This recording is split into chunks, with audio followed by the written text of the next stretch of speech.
तो गोह ने कहा कि मंत्री जी, संकट मनुष्य पर ही आता है और मनुष्य को ही सहन करना पड़ता है। मुझे तो पूछो कि मैं कैसे छोड़कर आया हूं, मेरी स्थिति तो जाना तो पड़ेगा, जाना तो पड़ेगा। लेकिन गोह समझ गए रथ नहीं हाँक पाएंगे, उनके वश की बात नहीं। अपने गांव के 2 सारथी बुला लिए, बोले भैया रथ हाँक कर ले जाओ और अयोध्या की सीमा में पहुंचा कर तुम वापस लौट आओ। और जैसे ही गांव के दोनों नागरिकों ने घोड़ों को किट किट किट किट करके आगे हाँकने की कोशिश की, घोड़े बार बार गंगा जी की ओर भागते, बार बार घोड़े कहना चाहते हैं हमको गंगा में डूब जाने दो, हमको गंगा में डूब जाने दो, हम सूना रथ लेकर नहीं जाएंगे। गो जो सबको सांत्वना दे रहा था वो भी घबरा गया। जिनके वियोग में पशुओं की ये दशा हो रही हो, उनके वियोग में माता पिता की क्या स्थिति हो रही होगी। यहाँ से रथ चला है, दिन छिपे की प्रतीक्षा करते हैं गो, किसी को मेरा पापी मुख न देखना पड़े, अंधेरे में अब तो पूरी अयोध्या में सन्नाटा छाया है, किसी के द्वार दरवाजे पर कोई दीपक नहीं जल रहा है, कौन किसका मुंह देखेगा। जिसका दर्शन करना था वो तो राम छोड़कर चले गए, पूरी अयोध्या में सन्नाटा। आज ये 6ठा दिन था, वनवास को हुए 6ठा दिन था। 6 दिन से किसी ने कुछ खाया पिया नहीं था, जो जहाँ तहाँ पड़े थे। तो जैसे ही घोड़ों की टाप सुनाई दी और गले की घंटियाँ सुनाई दी, ऐसे उठते हैं वहीं लुढ़क जाते हैं। सीधा रथ कौशल्या जी के द्वार पर पहुँच गया। महाराज तो मूर्छित पड़े थे, जय जय आई आई स्वागत। महाराज मूर्छित थे, उनको तो कौशल्या जी की गोद में लेटे हुए थे, सिर थपथपी दे रही थी, सहरा रही थी। सेवक ने कहा कि माँ, सुमित्रा ने कहा माँ ऐसा लगता है रथ द्वार पर आ गया, रथ द्वार पर आ गया। माँ को ऐसा लगा जैसे किसी ने कहा राम वापस वन से लौट कर गए। एकदम दौड़ना चाहती थी, चक्कर आया, वही गिर गई। सेविका पकड़ कर ले गई।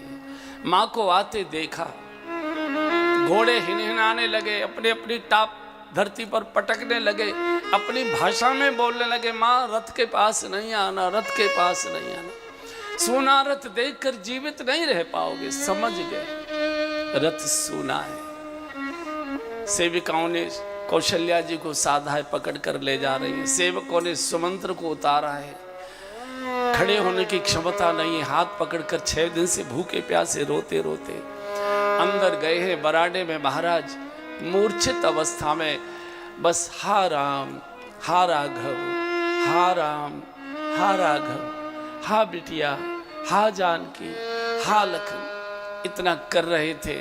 जाकर प्रणाम किया, महाराज की जय हो, अन्नदाता आपका सेवक सुमंत्र आपको प्रणाम करता है। जैसे ही कहा आपका सेवक सुमंत्र आपको प्रणाम करता है, दशरथ जी में एकदम चेतना आ गई।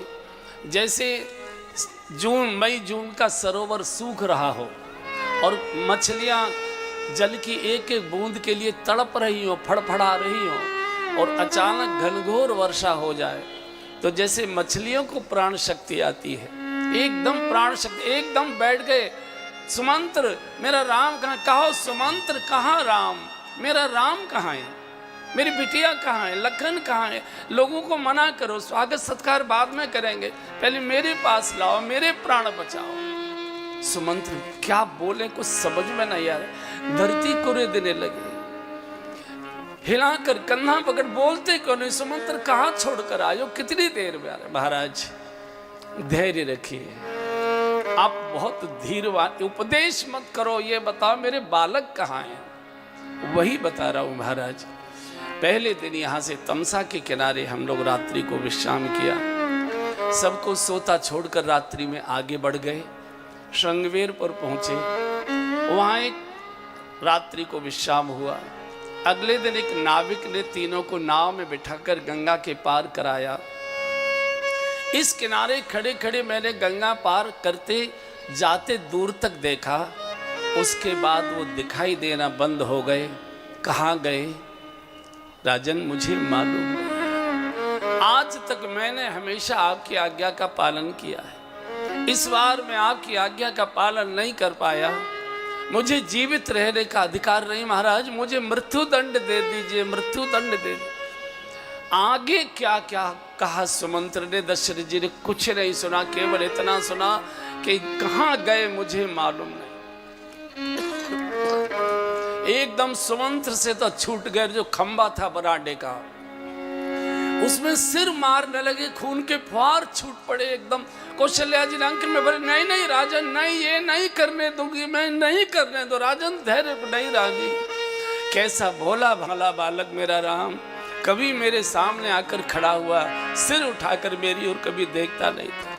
मेरे दुश्मन भी मेरे बालक के आचरण की, शील की, व्यवहार की प्रशंसा कर, बैरियो राम बढ़ाई करही, बोलन मिलन विनय मनह रही। कभी एक शब्द बोला नहीं। मैंने इसी मुख से कहा था, बेटा कल तेरा मैं राज तिलक करूंगा, तुझे राज समर्पित होने जा रहा है। कोई एक शब्द नहीं बोला। इसी पापी मुख से मैंने कहा, बेटा तुझे 14 वर्ष को वन को जाना है। एक शब्द नहीं बोला। मुझे फटकार कर जाता, दुत्कार कर जाता, मुझे अपमानित करके जाता तो मुझे संतोष हो जाता कि मुझे मेरे किए का फल मिल गया। अरे मुझे प्रणाम करके गया है, कहा पिताजी मुझे आशीर्वाद दीजिए, हमारी सकुशल वन यात्रा पूरी हो। ऐसे पुत्र को छोड़कर सो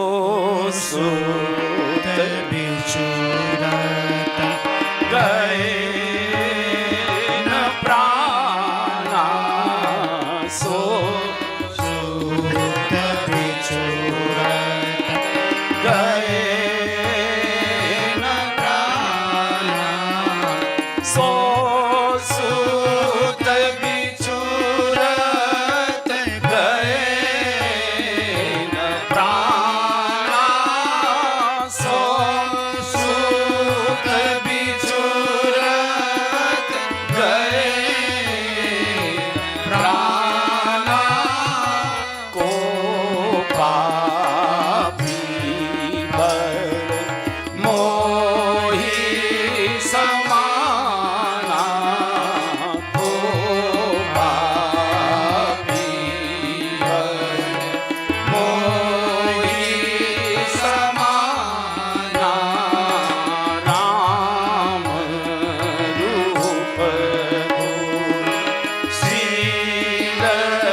शील की, व्यवहार की, वाणी की यादें कर कर के पुरान पर इतना रो रहे, लिपट गए कौशल्या।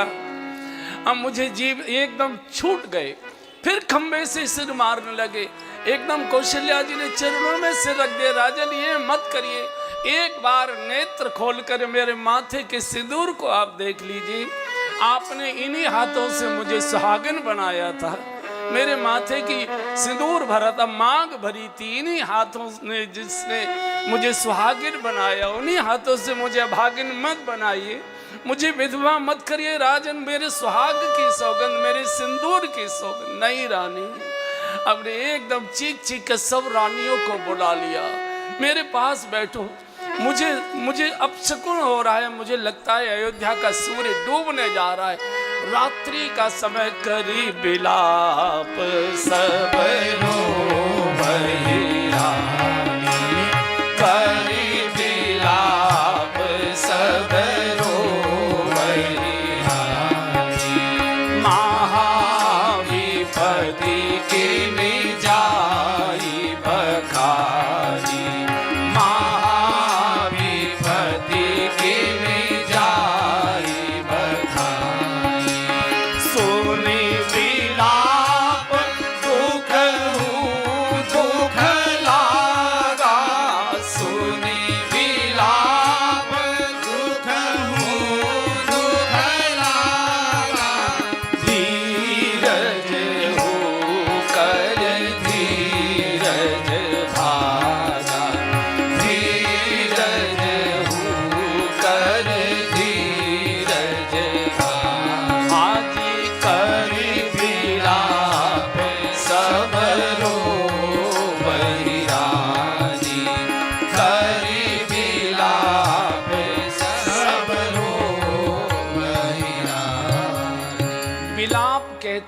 आपने माताओं को जब बहुत दुख में रोते देखा होगा तो आप ध्यान दीजिए, कभी वो जब रोती जाती है तो कुछ बोलती जाती है, कुछ बोल बोल कर रोती है। समझ में नहीं आता क्या बोल रही है, लेकिन कुछ बोल बोल कर रोती है। क्योंकि जिसकी मृत्यु हुई होती है उसकी लाश के पास बैठकर जब माताएं रोती हैं तो उनके संबंध की बातें, उनके समय की बातें, उनके व्यवहार की बातें उस समय याद आती है। उनको याद कर कर के रो रहे। सब राने कर विलाप सब रोवहे रानी। कौशल्या जी की गोद में महाराज का शीश है, आधा शरीर आंगन में पड़ा हुआ है, बरांडे में पड़ा हुआ है। सिर से लाती है, राजन धैर्य रखो, राजन धैर्य रखो। एक क्षण को तो थोड़ी शांत से हुए तो ऐसा लगा कि शायद नींद आ गई, लेकिन दूसरे क्षण चीख कर बैठ गई कौशल्या, ये दो बूढ़े कौन खड़े हैं मेरे सामने लाठी लेकर? कोई नहीं है महाराज, आपकी आंखों के सामने अंधेरा है इसलिए आपको। नहीं नहीं रानी, ये दो लाठी दिखा रहे, कौन बूढ़े मेरे सामने खड़े हुए? मरते समय दशरथ जी की आंखों के सामने श्रवण कुमार के अंधे माता पिता खड़े दिखाई देने लगे। तापस अंध शाप सुधिया, तापस अंध शाप सुधिया, कौशल्या ही सब कथा सुनाई, कौशल्या ही सब कथा सुनाई।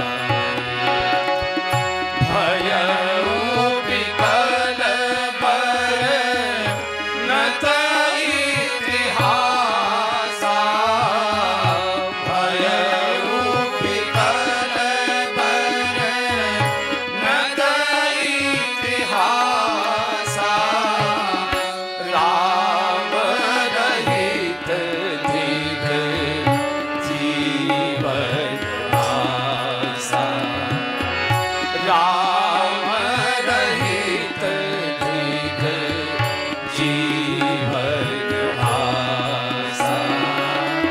तापस अंध श्राप सुधियाई, तापस अंध श्राप सुधियाई, कौशल्या ही सब कथा सुनाई, कौशल्या ही सब कथा सुनाई। मरते समय श्रवण कुमार के बूढ़े अंधे माता पिता आंखों के सामने खड़े दिखाई देने लगे। राजन रो, चीखो, याद करो तुमने हमारे अंधे बूढ़ों की बुढ़ापे की लाठी तोड़ दी थी, हमारे बेटे को तुमने क्रूरता से मारा था। रोज समझ में आएगा कि बेटा क्या हुआ करता है, बेटे का सहारा क्या हुआ करता है।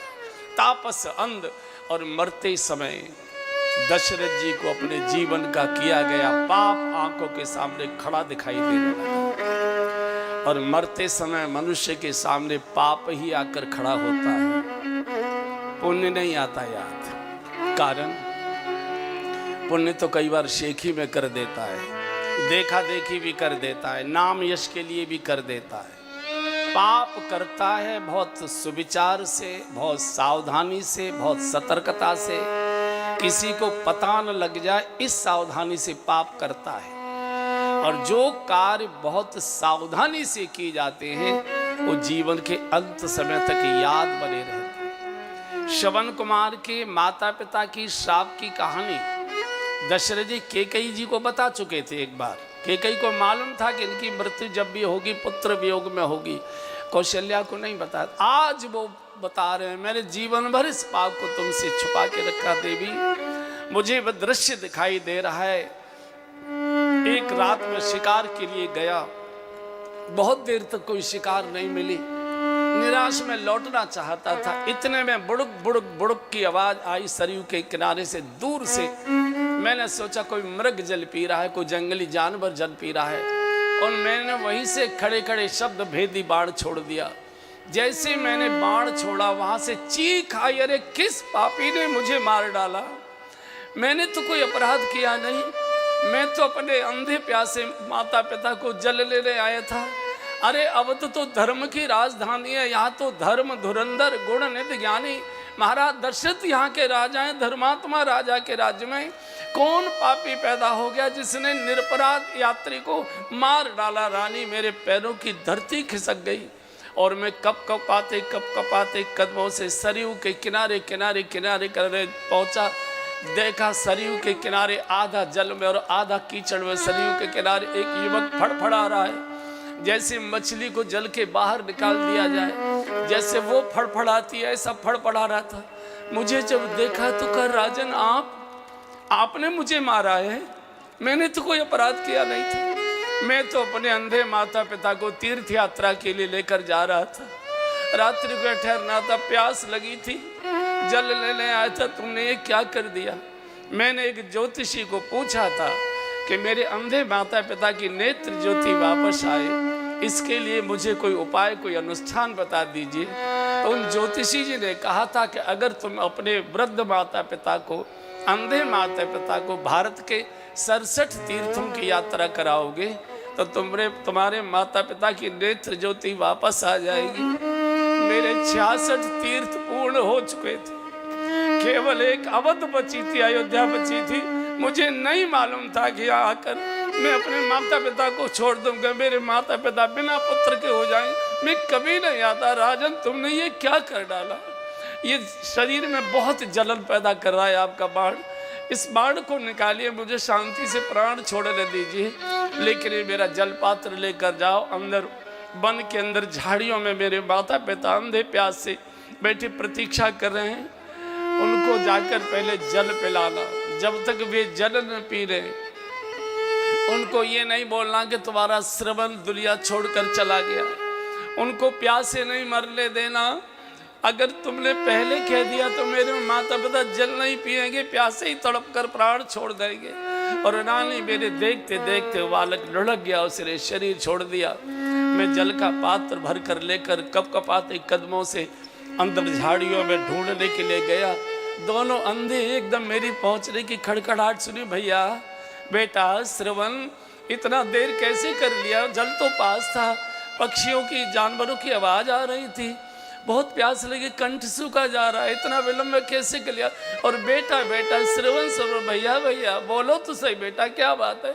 अंत में मैं बहुत देर तक नहीं बोला। रानी तो कह लेना अच्छा हम बूढ़ों का तुमको भार अब सहन नहीं हो रहा है, बेटा हमको यही छोड़ दो, हम यही प्राण छोड़ देंगे। एक बार आओ मेरी गोद में, मेरे हृदय से लग जाओ, मुझे माँ कहकर एक बार पुकारो, एक बार मेरे हृदय से लगो। बेटा एक बार बोलो। मैं कुछ भी नहीं बोला। और जब बेटा बेटा कर कर बहुत उन्होंने कहा, मैंने जल का पात्र आगे बढ़ाया। जल का पात्र उन्होंने अपने हाथ में लिया और मैंने कहा कि मैं पापी दशरथ आपको जल लेकर आया हूँ। आपका बेटा तो मेरे पापी हाथों से दुनिया से विदा होकर चला गया, आप जल पी लीजिए। रानी इतना मेरा कहना था। अंधों की जैसे अंधी आंखें एकदम माथे के बाहर निकला, यो क्रोध में जल का पात्र तो फेंक दे। अरे पापी, अरे दुष्ट, तूने क्या कर डाला। हमारे अंधे की सहारे को तूने बुढ़ापे की लाठी को तोड़ दिया। ओ भैया, ओ बेटा, ओ श्रवण, अभी नहीं जाना, हमको साथ लेकर जाना। हमको किसके ऊपर छोड़ कर जा रहे हो। झाड़ियों में पछाड़ खाते, उलझते, गिरते, धरती पर पटक खाते, बेटा बेटा करते आए। और सरयू के किनारे ऐसे हाथों से उन्होंने बेटे की लाश को पा लिया और इतना रोए। कभी माँ हृदय से लगाती है, कभी पिता हृदय से। बेटा एक बार माँ कहकर बोलो, देखो तुम्हारी माँ पुकारती है, एक बार बोलो ना बेटा श्रवण, माँ कहकर बोलो। कभी वो रोते थे, कभी वो चीखती थी। मैं ये दृश्य देखते रहा, मेरा हाथ नहीं लगाने दिया। बोले हमारे पवित्र बेटे के शरीर को अपने अपवित्र हत्यारे हाथों से स्पर्श नहीं करना। अंधों ने वहीं से लकड़ियाँ सूखी सूखी वहीं से पत्ते कूड़ा इकट्ठा किया, चिता बनाई। और दोनों बुढ़ों ने आपस में कहा कि श्रवण जैसे बेटे को त्याग कर हम अब जीवित किसके लिए रहना चाहेंगे। अब हमको जीवित रहने का कोई अर्थ नहीं है। हम भी बेटे के साथ अपने को दाह करेंगे। मुझे कह दिया, खबरदार, तूने हमारे बेटे के शरीर को तनिक भी स्पर्श किया। और गोद में लेकर बैठ गए और योगाग्नि प्रकट करने से पूर्व मेरी ओर संकेत करके कहा, अरे पापी, हम तो जा रहे हैं, हमारे तो जो भाग्य और प्रारब्ध में लिखा था वो हम भोग कर जा रहे हैं। लेकिन कान खोल कर सुन ले दशरथ, एक समय तू 4-4 बेटों का बाप बनेगा, लेकिन अंत समय में तुझे एक भी बेटा पानी की एक बूंद देने के लिए तेरे पास नहीं होगा, तू तड़प के मरेगा रानी। मेरी आंखों के देखते देखते वो तीनों स्वाहा हो गए।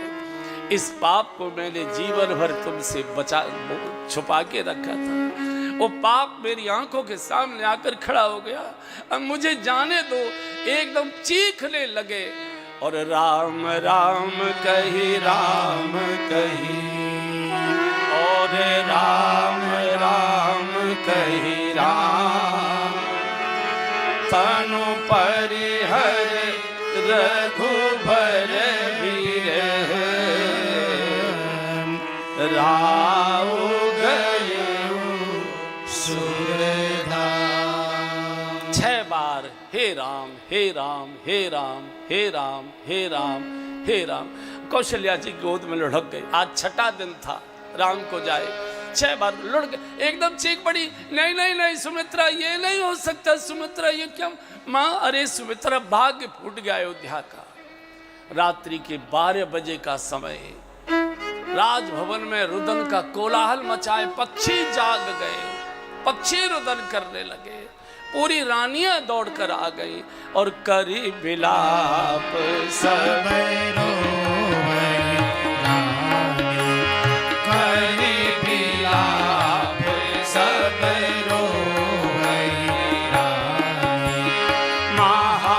महाविपति की विजाई बखान, महाविपति की विजाई बखान।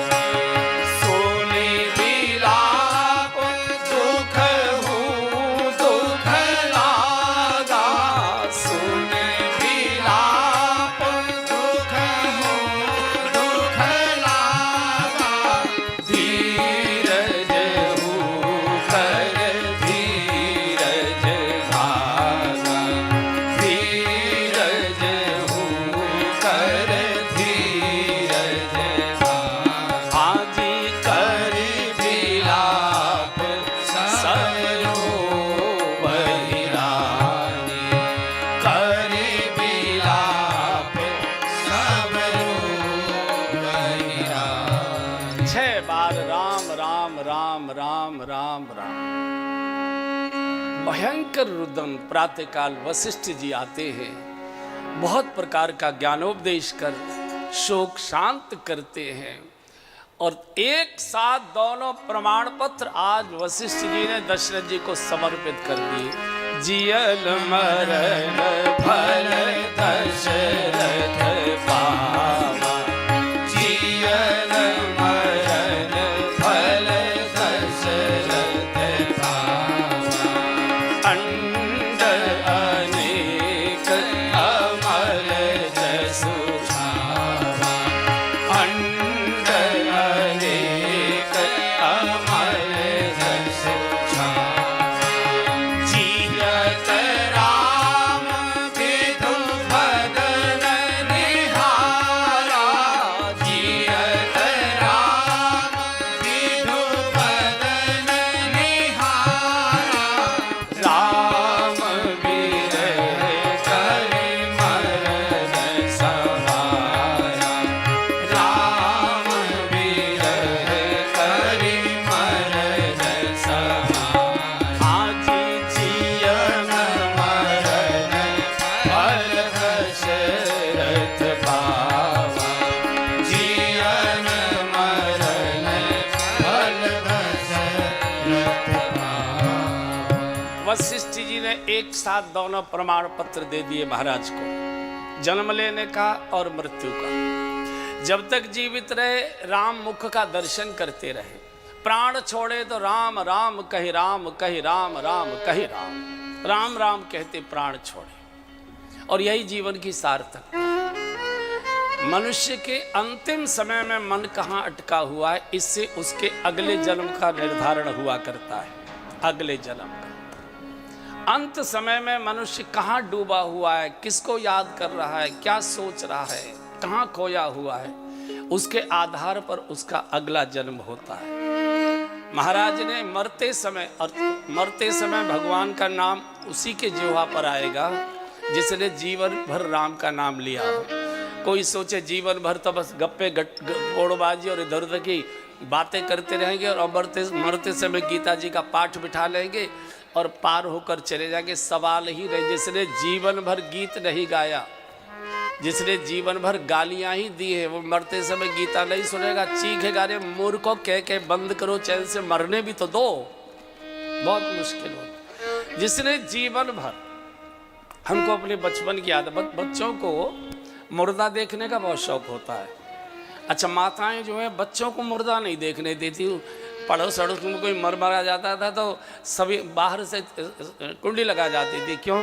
क्योंकि वो अगर मुर्दा देखेगा तो पूछ सकता है क्या सबकी मौत होती है, तो बच्चे में वैराग्य आ सकता है। तो भूत है हुआ है, नहीं जाना। तो छोटे बालक, हम छोटे ही थे, मुश्किल से होंगे दूसरी तीसरी कक्षा में पढ़ते थे। तो हमारे बिल्कुल पड़ोस में एक बूढ़ी मैया जा रही थी। वो जा रही है, चला, सब लोग देखने जा रहे थे। तो ऐसे घेरा लगा हुआ था, महिलाएं बैठी, सब बैठे हुए थे, परिवारी जन थे, हम लोग भी, मैं भी वही था। तो उनका पौत्र था, तो लड़के का लड़का छोटा सा, दादी का चाहिए, का लाऊं? बोले दादी का चाहिए? बोले दरम दरम जलेबी, गरम गरम। अब ये बताओ, जो मरते समय जलेबी मांग रहा है उसका जन्म कहाँ होगा? है? हलवाई के यहाँ? नो, बिल्कुल नहीं। हलवाई के यहाँ बहुत भाग्यशाली का जन्म होता है। जिसने जीवन भर मधुर वाणी बोली है उसका जन्म हलवाई के यहाँ हुआ करता है। हलवाई क्या नहीं होगा? हलवाई की दुकान के फट्टे के नीचे होगा। कढ़ैया कौन चाटेगा? डंडा कौन खाएगा? इसलिए अंत समय में यह प्रश्न किया गया, भगवान से प्रश्न किया कि प्रभु, जिसने जीवन भर आपके नाम का सुमिरन किया लेकिन किसी कर्म के फल के वशीभूत, किसी प्रारब्ध के निर्णय के कारण से अंत समय में वो कोमा में आ जाए, मूर्छित हो जाए, बेहोश हो जाए, चेतना शून्य हो जाए, सुनना बोलना बंद कर दे और उस समय उसके प्राण निकलें, उसकी क्या गति होगी? भगवान से प्रश्न किया है कि अंत, जिसने जीवन भर आपके नाम का भजन पाठ पूजा किया लेकिन किसी कर्म के परिणाम स्वरूप अंत समय में वो मूर्छित हो गया, कोमा में आ गया और प्राण छूट गए, उसकी क्या गति होती है? भगवान ने श्रीमुख से बोला है कि जिसने जीवन भर मेरे नाम का सुमिरन किया और किसी कर्म के वशीभूत अंत समय में वो मेरे नाम का सुमिरन नहीं कर पा रहा है, तो उसकी ओर से उसके पास बैठकर हरिनाम मैं लिया करता हूं, जिम्मेदारी मेरी होती है, उसको यमराज के हाथ नहीं जाने देता। इसलिए शास्त्र कहता है कि अंत समय में हरिनाम हमारे मुख पर आए, इसके लिए आवश्यक है कि अभी से बोलना शुरू करो, श्री राधे गोपाल भज मन श्री राधे, श्री राधे गोपाल भज मन श्री राधे। हाँ जी, श्री राधे गोपाल भज मन श्री राधे। सब राधे श्री राधे गोपाल, अरे यार तो गा लो श्री राधे, श्री राधे जय जय राधे, राधे श्री राधे जय जय राधे, राधे श्री राधे जय जय राधे, राधे श्री राधे जय जय राधे, राधे श्री राधे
जागते, चलते फिरते, नहाते धोते, खाते पीते, जब याद आ जाए सुमिरन करना शुरू कर दो।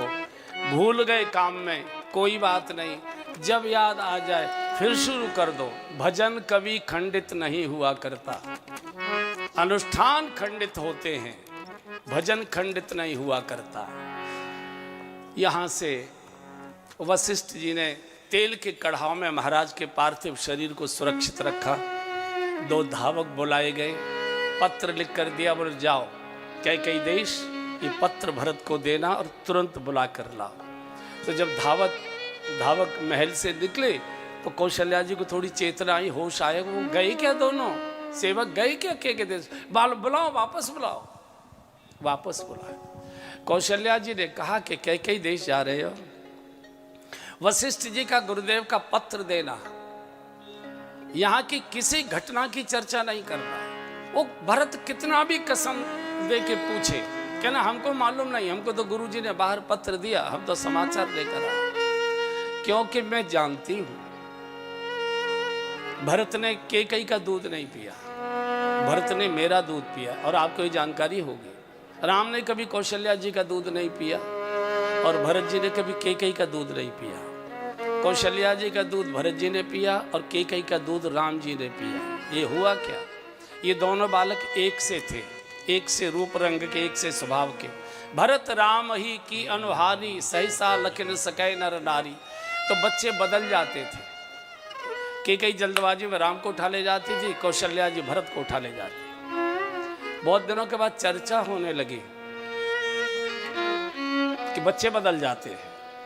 तो वशिष्ठ जी को बुलाया गया, गुरुजी नामकरण तो कर दिया आपने बच्चों का, लेकिन पहचान नहीं है बच्चों की, बच्चे बदल जाते हैं, इनकी कुछ पहचान तो बताइए।